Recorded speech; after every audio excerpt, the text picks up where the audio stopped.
Hey everybody, it's Gene Martz, and welcome to this week's episode of the Paychex Thrive Week in Review. This is where we take a few news items from the week that affect your small business and my small business. We talk a little bit about them, right? So let's get right to the news.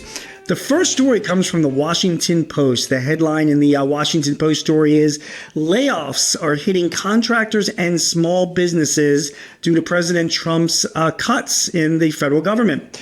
The Washington Post reports that private sector employers and nonprofits are starting to lay off workers as a result of the Trump administration's sweeping cuts and funding freezes, unleashing a wave of job losses that economists say could pick up steam in the coming weeks, threatening the broader labor market. The tally appears to be about several thousand private sector jobs lost in the past 2 weeks since federal funding cuts and freezes took hold.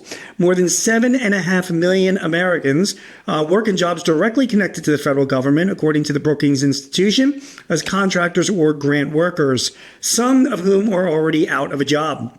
And there are millions more who work in positions indirectly connected to federal funding delays.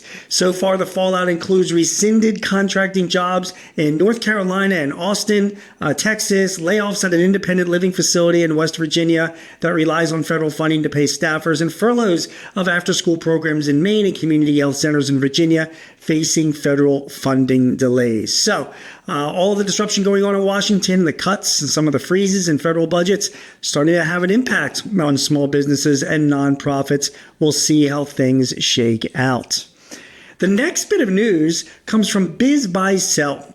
BizBuySell is an acquisition website that helps buyers and sellers buy and sell their businesses. Every month they put out the BizBuySell Insight Report, and I wanted to report on this to you because what BizBuySell is reporting that small business acquisitions grew 5% in 2024.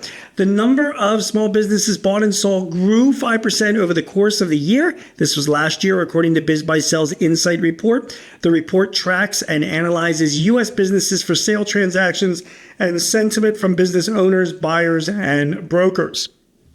In addition, despite the Federal Reserve's rate cuts, one broker said that many commercial lenders have kept underwriting criteria tight, resulting in minimal pass-through savings for acquisitions financing, meaning that even though interest rates have been cut a couple times this year, the criteria for getting financing to buy a business has still been pretty tight in the banking world. Still, buyers paid higher prices for businesses in 2024, and deals closed faster. BizBuySell reports that the median sale price rose 3% year to year, and the median days on the market dropped 3% to 168 days is the median days that is on the market once a seller of a business announces a sale. So, not a bad year in business transactions, but I will tell you this, my thoughts on this is that we're going to be seeing a lot more business owners selling their businesses over the next year, a few years, 5 years, 7 years. It's an aging demographic. We still have favorable capital gains rates. Hopefully we can get around the interest rate and the financing issues. But we have a whole generation of people, the millennial generation, that have grown older and experienced and want to be their own bosses. And one great way to do that is by buying a business rather than starting something up from scratch. So the numbers were strong last year, but I do expect them to get stronger. Finally, OpenAI released a new feature that's part of its ChatGPT Pro subscription called Deep Research. Now, before you get excited about it, keep in mind the Pro subscription costs $200 a month per user, so it ain't cheap.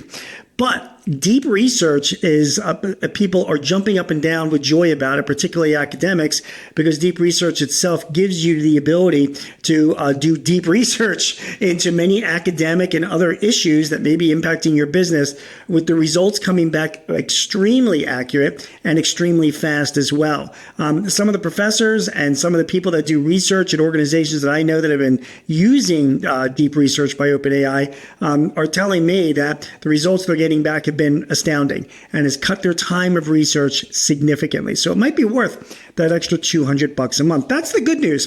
The bad news is this.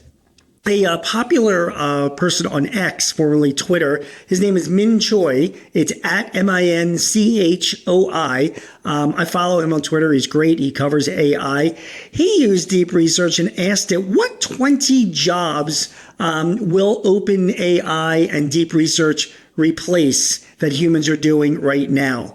And there was a whole list of them. And let me just give you some of them, right? It is thought that AI will replace tax preparation people, data entry clerks, telemarketers, bookkeepers, virtual assistants, proofreaders, copywriters, customer service representatives, social media managers, translators, recruiters, all the way down to travel agents and tutor. If you want to look at the full list, you can go to Min Choi's X account. It's at MINCHOI. You can see the full list. That was the results he got back when he asked. So great news that deep research and OpenAI is providing a lot of great information and helping us do the research for our products, and particularly in academia. But bad news for a lot of workers that are out there, because deep research itself is predicting that these 20 specific jobs, some of them I just mentioned, are not going to be jobs for humans in a short time. My name is G. Marks, and you have been watching or listening to this week's edition of the Paychex Thrive Week in Review. Hope you got some good information from it. If you need some help or tips to run your business, sign up for our Paychex Thrive newsletter. It's paychex.com/thrive. Thanks again for joining me this week. I'll be back next week with some news that impacts your business and a few thoughts on why and how. We'll see you then. This podcast is property of Paychex Incorporated 2025, all rights reserved.